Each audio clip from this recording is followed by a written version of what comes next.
Intalati maaliif nyaata nurraan jijjiirre? Maaliif gosa tokko qofa nu nyaachifta zamoona kana? Gaafa dhiyoo tana sa'a keenna korma bira fiinneetiin rimaa fuusifne san ni yaadataami. Ni yaadadha. Maaltu maal ta'e? Dhugaa rabbii kormi sun hima jabaa bar. Maal jechuu barbaadde naaf hin galle maal haasaa jirta? Korma san hin argarre isuma tokkocha sa'a meeqa itti fidanii hajaa fixaafi.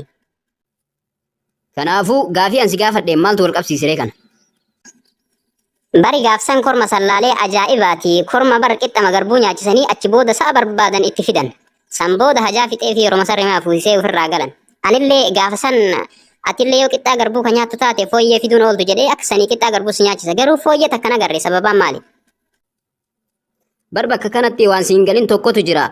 Anallee bar osoo akka qotiyyoo saniitti ka jaartiin na jijjiiran taate akkasumatti fooyyeen jira. Garuu wanni na jijjiirame maaltu jira nyaata malee.